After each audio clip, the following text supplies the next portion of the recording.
Assalamu alaikum my dear students. Dear students, welcome back to my channel Bart General Studies. जैसा कि आप सब लोग जानते हो कि हमने 25 लेक्चर्स कंप्लीट किए हैं और आज हमारा 26वां लेक्चर है। जो 26वां लेक्चर है हमारा 26th लेक्चर जो है वो है मुगल एम्पायर। जैसा कि आप सब लोग जानते हो कि हमने लोधी डायनास्टी तक कंप्लीट किया और लोधी डायनास्टी में जो आखिरी वाला बादशाह था वो था इब्राहिम लोधी। आप तो जानते ही हो, मैंने आखिरी वाले लेक्चर में आपसे ये बात बिल्कुल सामने रखी कि इब्राहिम लोधी को ज़हीरुद्दीन मोहम्मद बाबर ने फर्स्ट बैटल ऑफ पानीपत में हराया था और उसके बाद बाबर ने यहाँ पर कदम रखा एज मुगल किंग, जो पहला बादशाह यहाँ पर बना मुगल एम्पायर का। मुगल एम्पायर की ईंट पहली रखी जो बाबर के नाम से जाना जाता है। अगर मुगल एम्पायर की हम बात करेंगे तो सबसे पहला बादशाह जो था वो था ज़हीरुद्दीन मोहम्मद बाबर। तो कौन था ये ज़हीरुद्दीन मोहम्मद बाबर, क्या था ये मुगल एम्पायर? तो अगर इंडियन हिस्ट्री की बात करेंगे तो मुगल एम्पायर ऐसा एम्पायर माना जाता है कि जो लार्जेस्ट एम्पायर माना जाता है। हर किसी, अगर एंशिएंट की बात करें, मेडिवल की या मॉडर्न की, ये लास्ट वाला एम्पायर भी था और सबसे बड़ा एम्पायर भी था। किन किन लिहाजों से बड़ा एम्पायर था, चलो देखते हैं। सबसे पहली बात तो यहाँ पर मैंने नोट किया है, आप इसका स्क्रीनशॉट भी ले सकते हो। तो ये वाला हिस्सा जो है मैंने यहाँ पर लिखा है, Babar led the foundation of Mughal empire in Indian subcontinent after defeating Ibrahim Lodhi in the first battle of Panipat. तो पहली पानीपत की जंग में इब्राहिम लोधी को बाबर ने हराया और यहाँ पर मुगल डायनास्टी या मुगल एम्पायर कायम हुआ।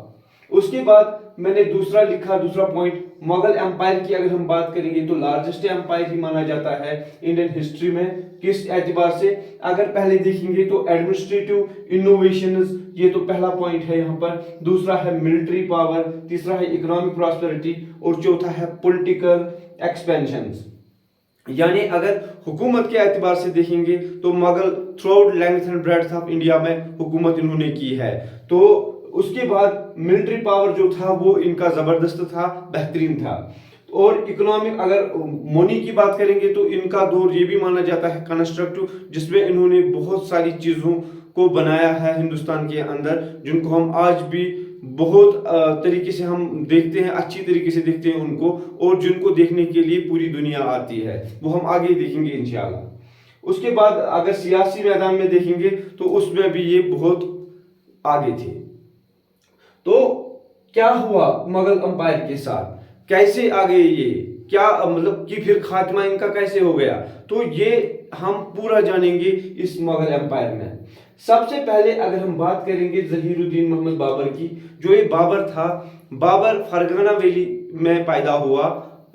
फरगाना वैली जो कि सेंट्रल एशिया में एक जगह है जहां पर इसने जन्म लिया था।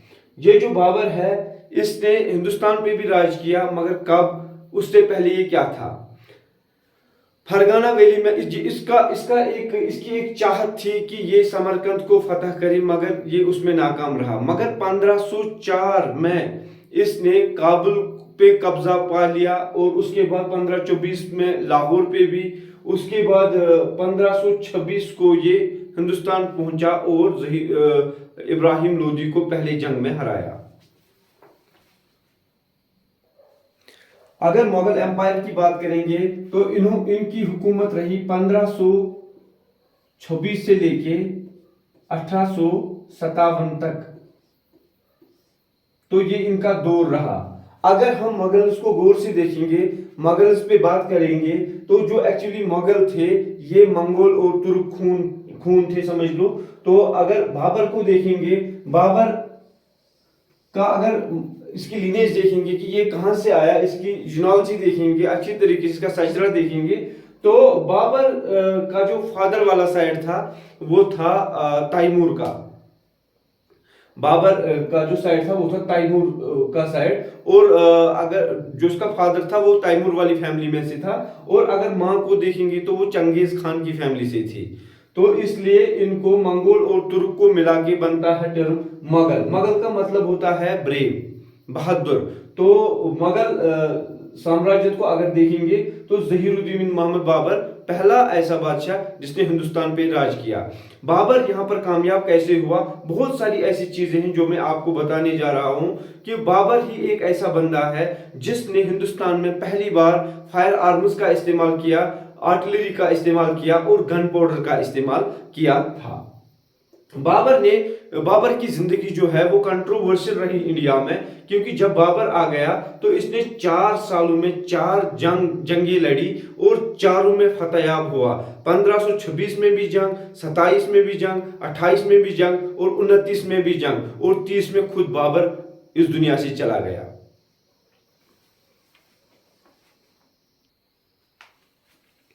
पहले अगर मुगल्स को हम गौर से देखेंगे तो मुगल्स का जो राज रहा वो रहा 1526 से लेके 1857 तक। तो मैं आपको क्लियरली मुगल का एक यहाँ पर क्रोनोलॉजिकल ऑर्डर दूंगा जिससे हमें मुगल्स को पढ़ने में बहुत आसानी होगी। अगर मुगल्स को देखेंगे 1526 से लेके 1857 एडी तक, मगर अगर मुगल्स को देखेंगे 300 से लेके 350 साल तक इन्होंने हुकूमत की, इसीलिए ये लार्जेस्ट एम्पायर मानी जाती है हिंदुस्तान के अंदर। अगर मुगल्स को देखेंगे, मुगल्स को हम 2 हिस्सों में बांटते हैं। एक मुगल का वो हिस्सा जो स्ट्रांग रूलर्स माने जाते हैं, या इनको हम ग्रेटर मुगल्स के नाम से भी जानते हैं। उसके बाद ग्रेटर मुगल्स के बाद जो रूलर्स आए वो भी मुगल्स थे, मगर वो वीक रूलर्स थे। तो मुगल के जो स्ट्रांग रूलर्स हैं उनमें पहला नंबर है वो है जहीरुद्दीन मोहम्मद बाबर, उसके बाद है हुमायूं, उसके बाद है अकबर, उसके बाद है जहांगीर, उसके बाद है शाहजहां, उसके बाद है औरंगजेब। यहाँ पर आप एक चीज याद रखेंगे, मतलब बाबर का बेटा है हुमायूं, हुमायूं का बेटा अकबर, अकबर का बेटा जहांगीर, जहांगीर का बेटा शाहजहां, शाहजहां के बाद उसका बेटा औरंगजेब। तो जितने भी ये 6 ग्रेटर मुगल्स हैं, इन्होंने हुकूमत की 1526 से लेके 1707 तक। इसमें कोई भी रूलर परिंदा, समझ लो कि कहते हैं ना कि परिंदा पर भी नहीं मार सकता, तो इनकी हुकूमत ऐसी थी इन 6 के दौर में। उसके बाद जो लेटर मुगल्स आए, लेटर मुगल्स यानी 1707 से लेके 1857 तक, यानी कि जिस फेज को हम मॉडर्न इंडियन हिस्ट्री के नाम से जानते हैं। पूरी दुनिया मॉडर्नाइजेशन में शामिल हो गई थी, मॉडर्न हुई थी, और हम यहां पर कॉलोनियल लॉ के तहत फंस गए थे। हम पे अंग्रेजों का राज आया, शुरू हुआ था यहाँ पर तो अंग्रेज हम पे शुरू हो गया था, उनका हावी होना हम पे, वो भी इंशाल्लाह हम यहाँ पर पढ़ेंगे। और ये वाला फेज जो है ये बहुत ही इंपॉर्टेंट है as per examination point of view is concern. तो यहां पर हम सबसे पहले जो मुगल है वो है जहीरुद्दीन मोहम्मद बाबर, इसके बारे में देखेंगे।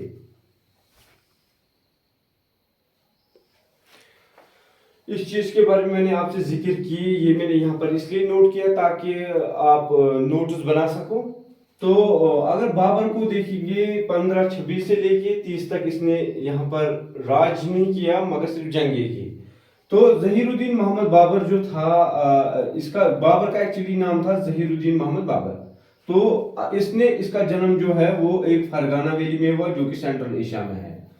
अगर बाबर को देखेंगे तो 2 मंगोल लीडर्स के फैमिली से था। अगर फादर वाली साइड को देखेंगे तो तैमूर की फैमिली से, अगर माँ की साइड से देखेंगे तो चंगेज खान वाली फैमिली से था।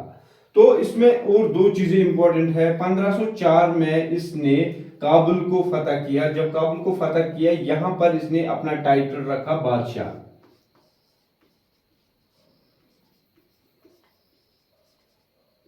इसने यहां पर अपना टाइटल रखा। उसके बाद 1524 में इसने लाहौर को कैप्चर किया।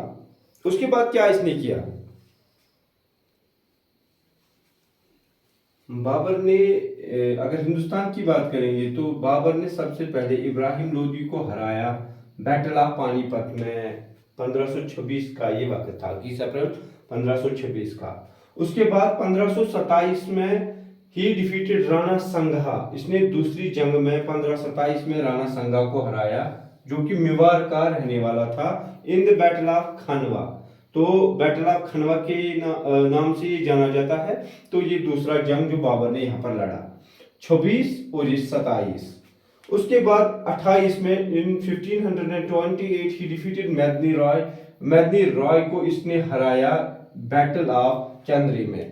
तो 26, 27, 28 पानीपत, बैटल ऑफ खनवा और बैटल ऑफ चंद्री, यहां पर इसने मदनी राय को 28 में हराया। फिर 29 में क्या हुआ, 29 में ही डिफीटेड मोहम्मद लोदी, इसने मोहम्मद लोदी को हराया जो कि इब्राहिम लोदी का अंकल था। तो चाचा था किसका, इब्राहिम लोदी का। कौन, मोहम्मद लोदी, इसने मोहम्मद लोदी को भी हराया 29 में, 15-29 में। उसको बैटल ऑफ गागरा के नाम से जाना जाता है। तो ये 4 जंगें आपको बाबर के याद रहनी चाहिए, क्योंकि ये बाबर की जिंदगी से जुड़ी हुई है, जिसकी वजह से बाबर ने यहाँ पर अपना कदम रखा। तो ये वो 4 जंगें जिसमें इसने बड़े 4 जो यहाँ पर मतलब रूलर्स थे, उन 4 रूलर्स को हराया। तो यहाँ पर आपको ये याद रहना चाहिए। उसके बाद पानीपत, खनवा, चंद्री और गागरा, ये 4 जंगें। उसके बाद 1530 को बाबर मर गया, 1530 को ही डाइड। उसके बाद ये मर गया। पहले इसको दफन किया गया यहाँ हिंदुस्तान में ही, रामबाग में, मगर फिर बाद में क्या हुआ, बाद में इसको यहाँ से निकाला गया और इसकी ख्वाहिश के मुताबिक इसको इसकी जो लाश थी इसको काबुल लेके गए, और ये अभी इस वक्त दफन है वहाँ काबुल में है, काबुल अफगानिस्तान में है। तो हो गई यहाँ पर बाबर का अंत। बाबर ने उसके अलावा अपनी जिंदगी में क्या किया, वो जैसे इसने 2 मस्जिदें बनाई और उसके अलावा एक ऑटोबायोग्राफी इसने लिखी। जब बाबर 1530 के अंदर इस दुनिया से चला गया और फिर आगरा में ही ये गुजर गया था, इसको दफन वहां पर किया गया, मगर बाद में इसको वहां से निकाला गया और काबुल में अब ये दफन है। ये वो पहला बंदा था जिसने हिंदुस्तान में ऐसे वार मटेरियल इस्तेमाल किए जिसकी वजह से इसको फतह मिली। क्या था उसमें, एक तो थी गन पाउडर, फायर आर्म्स और फील्ड आर्टिलरी, ये हथियार इसने इस्तेमाल किए थे, जिसकी वजह से इसने पहली बार, इसकी फौज में खाली 12,000 बंदे थे जिन्होंने इब्राहिम लोदी के 40,000 बंदों को शिकस्त दी थी। उसके बाद इसने एक किताब खुद लिखी, ऑटोबायोग्राफी, जिसको तुज़्क-ए बाबरी के नाम से जाना जाता है। तुज़्क-ए बाबरी बाबर की किताब है, खुद लिखी हुई किताब, तुर्किश लैंग्वेज में है ये। बाद में क्या हुआ, इस को ट्रांसलेट किया एक ऑथर ने, जो कि आप अकबर के जमाने में पढ़ोगे। इसका नाम है अब्दुल रहीम खानी खाना। अब्दुल रहीम खानी खाना ने इस तुर्किश लैंग्वेज वाली किताब यानी तुज़्क-ए बाबरी को ट्रांसलेट किया पर्शियन लैंग्वेज में इसने ट्रांसलेट किया और उसको बाबर नामा के नाम से जाना जाता है। तो याद रखेंगे आप, तुज़्क-ए बाबरी तुर्किश लैंग्वेज में, यही किताब को ट्रांसलेट किया अब्दुल रहीम खानी खाना ने, बाबर नामा के नाम से जाना जाता है पर्शियन लैंग्वेज में। उसके बाद इसको मैडम बेवरिज ने भी ट्रांसलेट किया अंग्रेजी में। तो ये किताब जो बाबर नामा है या तुज़्क-ए बाबरी है या इसको 3 लैंग्वेजों में आज भी ये किताब मौजूद है, तुर्किश लैंग्वेज, पर्शियन और इंग्लिश। तो ये था सब कुछ ज़हीरुद्दीन मोहम्मद बाबर के बारे में। उसके बाद जब बाबर गुजर गया फिर इसका बेटा था जिसका नाम था हुमायूं। फिर हुमायूं तख्त पे आ गया, हिंदुस्तान की तख्त पे अब हुमायूं आ गया। हुमायूं के हमें 2 फेज पढ़ने पड़ेंगे, क्योंकि इसकी फौज में एक बंदा था जिसका नाम था फरीद खान, जिसको हम शेर से सूरी के नाम से जानते हैं। उसने फिर बगावत की बाद में हुमायूं से, और हुमायूं को यहाँ से एक्साइल कर दिया, यानी कि हुमायूं को जलाई वतन होना पड़ा। फिर हुमायूं बहुत सालों तक यहाँ हिंदुस्तान में नहीं था, वो यहाँ से भागा था। तो ये था ज़हीरुद्दीन मोहम्मद बाबर की जिंदगी में, और यहाँ से मुगल साम्राज्य शुरू होती है। तो ये था आज का टॉपिक। मुझे लग रहा है कि आज के लिए इतना ही काफ़ी है। इंशाल्लाह कल हम हुमायूं से शुरू करेंगे। हुमायूं जो दूसरा यहाँ पर बादशाह है, ग्रेटर बगल में माना जाता है। कल हम हुमायूं को पढ़ेंगे और आगे भी हम सिलसिला रखेंगे ये मुगल एम्पायर का। जब तक ये खत्म नहीं होता तब तक हम इसको छोड़ने वाले नहीं हैं। तो अगर आपको मेरा वीडियो पसंद आया हो तो इसको शेयर कीजिए, ताकि बाकी लोगों को भी اس کا فائدہ ملے، اور میری چینل بٹ جنرل اسٹڈیز کو سبسکرائب کیجئے، میری ویڈیو کو کمنٹ کیجئے، لائک کیجئے، اور خاص کر شیئر کرنا نہ بھولیے گا۔ باقی اللہ حافظ۔